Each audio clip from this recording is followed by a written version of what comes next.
Je déclare mon meublé, spécialiste de la fiscalité et de l'accompagnement des loueurs en meublé, a le plaisir de vous présenter Je découvre le monde du meublé, le podcast à destination de tous les loueurs en meublé.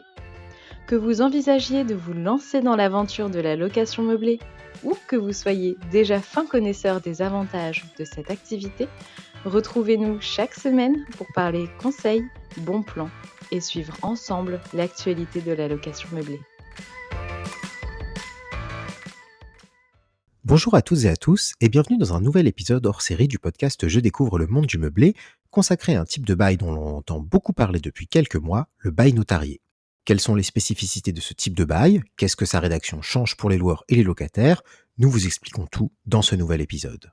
En location meublée, on a l'habitude d'entendre parler de bail meublé de longue durée, étudiants, mobilité, saisonniers ou encore, un peu plus exceptionnellement, de bail code civil. Chaque type de bail a ainsi ses spécificités et est là pour répondre à des demandes d'hébergement différentes au gré des besoins des locataires et des projets des bailleurs. Nous n'allons toutefois pas ici détailler les spécificités de chacun de ces baux, que nous avons déjà traités dans une série d'épisodes qui leur est consacrée, mais plutôt nous pencher sur une version différente. Car l'expression bail notarié ne désigne pas un sixième type de bail, mais plutôt une manière de conclure n'importe lequel des baux accessibles en location meublée, qui va, comme son nom le laisse deviner, être signé en présence d'un notaire. Cette circonstance particulière diffère donc de la pratique usuelle en matière de bail d'habitation qui, la plupart du temps, résulte dans la signature d'un bail dit sous seing privé, expression qui qualifie le cas dans lequel les deux parties au contrat, à savoir le bailleur et le locataire, ou leur mandataire, signent le bail.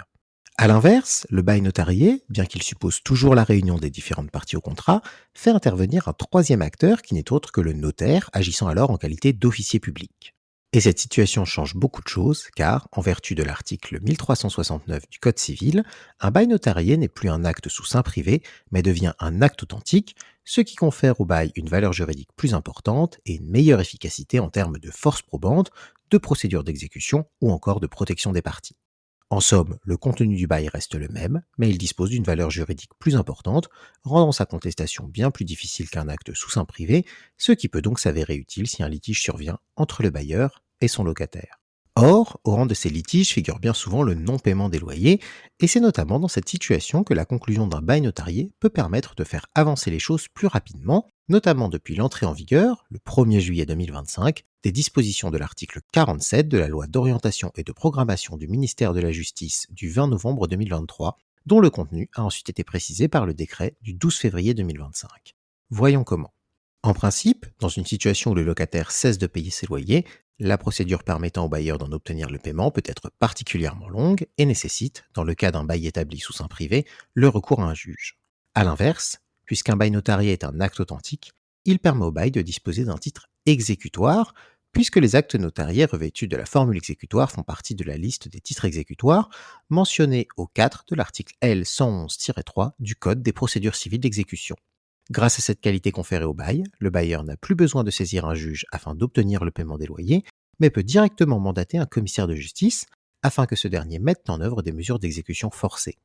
Le gain de temps est donc considérable pour le bailleur, car le recours à un commissaire de justice est bien plus rapide que les délais de passage devant un juge. Mais alors, comment se déroule cette procédure spécifique? En premier lieu, la créance, l'impayé de loyer dans notre cas, doit réunir trois qualités, à savoir être certaine, autrement dit prévue par le bail, être liquide, autrement dit représenter une somme d'argent déterminée, ce qui est ici le cas d'un loyer, et enfin être exigible, à savoir que sa date de paiement doit être dépassée. Ces trois conditions préalables sont posées par l'article L211-1 du Code des procédures civiles d'exécution. Si elles sont réunies, le bailleur peut alors mettre en place la procédure rapide de recouvrement dans le délai qui lui semble le plus approprié, tout en notant que, sauf exception, les procédures forcées permises par un titre exécutoire peuvent être poursuivies pendant une durée de 10 ans.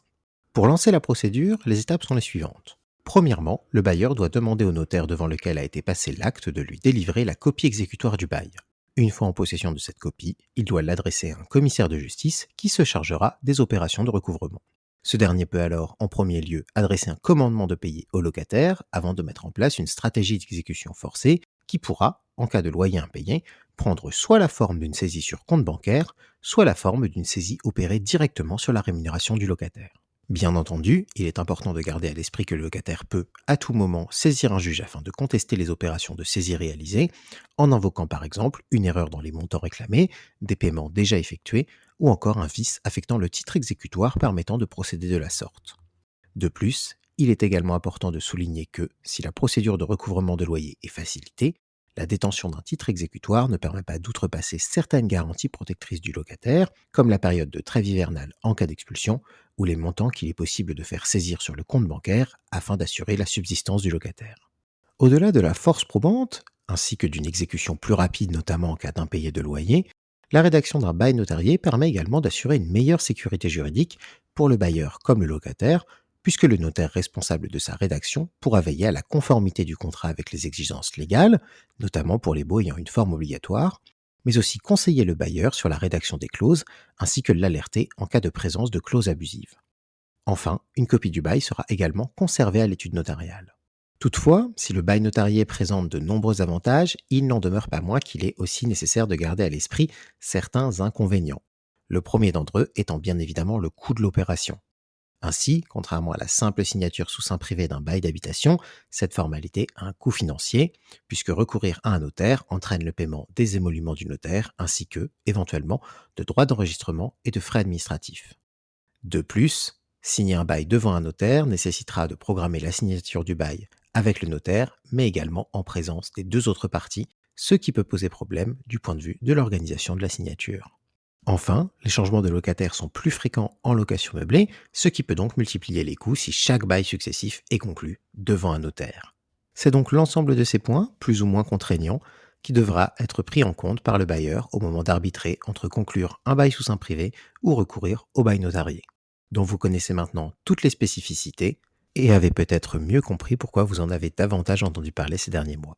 Pour l'heure, notre épisode touche à sa fin et nous vous retrouvons bientôt pour une nouvelle série destinée à la location meublée. Si vous avez aimé notre podcast, faites-le nous savoir et n'hésitez pas à vous rendre sur notre site internet, à nous suivre sur les réseaux sociaux ou encore à nous contacter directement par téléphone ou par mail à l'adresse contact@jedéclaremonmeublé.com.